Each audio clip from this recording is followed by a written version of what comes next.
So let's begin. Let this equal our v and this equal our u.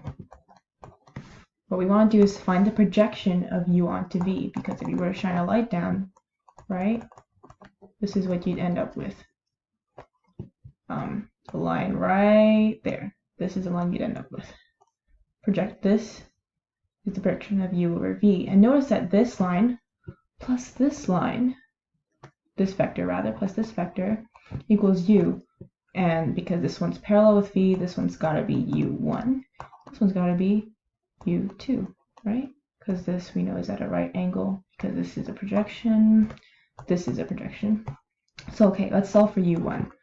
Projection of u onto v equals to u dot uv over the magnitude of v squared, which can be written as the dot product of v to v. Whoops, not d, v.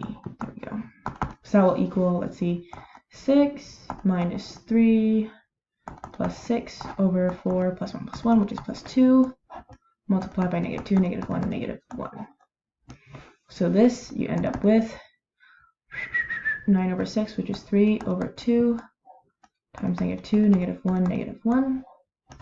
So projection of u over v, or let's just write it as u1, equals 2 negative 6 over 2, which is basically negative 3.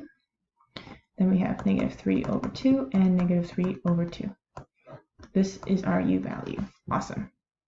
Now that we have this, let us find u2. So we know that u equals to u1 plus u2, but we don't know u2, so we simply solve for it. u2 equals to u minus u1, right? So let's plug all that in. u2 equals to u, negative 3, 3, negative 6, minus u1, negative 3 over 2, over 2,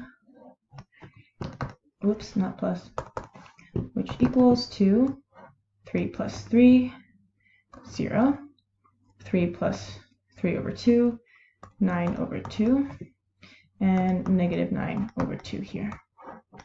So our answers are u1, negative 3, 3 over 2, negative 3 over 2, and 0, 9 over 2, negative 9 over 2.